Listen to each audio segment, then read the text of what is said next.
যশোরে গৃহবধূ মনিরা খাতুন ও তার শ্বেত বর্ণের শিশুকন্যা আফিয়ার সহযোগিতায় এগিয়ে এসেছে বিভিন্ন ব্যক্তি ও প্রতিষ্ঠান। তারই ধারাবাহিকতায় বিএনপির ভারপ্রাপ্ত চেয়ারম্যান তারেক রহমানের উপহার পেলেন মা ও মেয়ে। বসতঘর নির্মাণ করে দেয়ার পাশাপাশি শিশু আফিয়ার লেখাপড়ার পুরো দায়িত্ব নিয়েছেন তারেক রহমান। একই সাথে পরিবারটির অন্যান্য দেখভালের দায়িত্ব দেওয়া হয়েছে যশোর জেলা বিএনপিকে।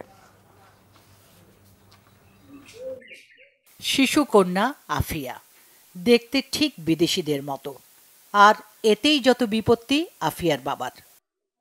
কন্যা শিশুটির গায়ের রং একেবারে সাদা হওয়ায় বাবার অস্বীকার ও মাকে তালাক দেওয়ার খবরটি সম্প্রতি সামাজিক যোগাযোগ মাধ্যমে ভাইরাল হয়। বিষয়টি নজরে আসে বিএনপির ভারপ্রাপ্ত চেয়ারম্যান তারেক রহমানের। ওই গৃহবধূ ও শিশুটির পাশে দাঁড়াতে জেলা বিএনপিকে নির্দেশ দেন তিনি।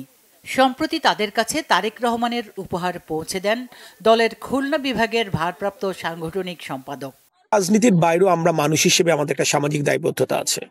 সেই দায়বদ্ধতার জায়গা থেকে আমি এসেছি। আপনাদের এই সংবাদটা যেমন আমার দৃষ্টিগোচর হয়েছে, আপনাদের এই সংবাদটা আমার প্রিয় নেতা তারেক রহমানের দৃষ্টিগোচর হয়েছে। উনিও আমার সাথে এই বিষয়টা কথা বলেছে যে আমি তোমার এলাকার ব্যাপারটা তুমি জানো কিনা। আমি বললাম জি ভাই, আমি দেখেছি। তো আমি প্রথমত যেটা করবার চেষ্টা করব সেটা হচ্ছে এই যে ওর মা মানে আফিয়া থাকবার কোনো জায়গা নেই, ওরা রাতে বিভিন্ন বাসায় থাকতে হয়, এটা তো তাদের নিরাপত্তার জন্য একটা সংকট। আমি দ্রুততম সময়ের মধ্যে অন্তত ওদের মাথা গোজার একটা ঠাঁই করে দেবার চেষ্টা করবো ইনশাল্লাহ। এদিকে আফিয়া ও তার মা মনিরাকে আইনি সহায়তা দিতে এরই মধ্যে কাজ শুরু করেছে জেলা প্রশাসন। সহযোগিতায় এগিয়ে এসেছে সমাজের নানা শ্রেণী পেশার মানুষ, বিভিন্ন প্রতিষ্ঠান ও সংগঠন। সাংবাদিক ভাইরা এসেছেন, এসে আমাকে অনেক হেল্প করেছেন।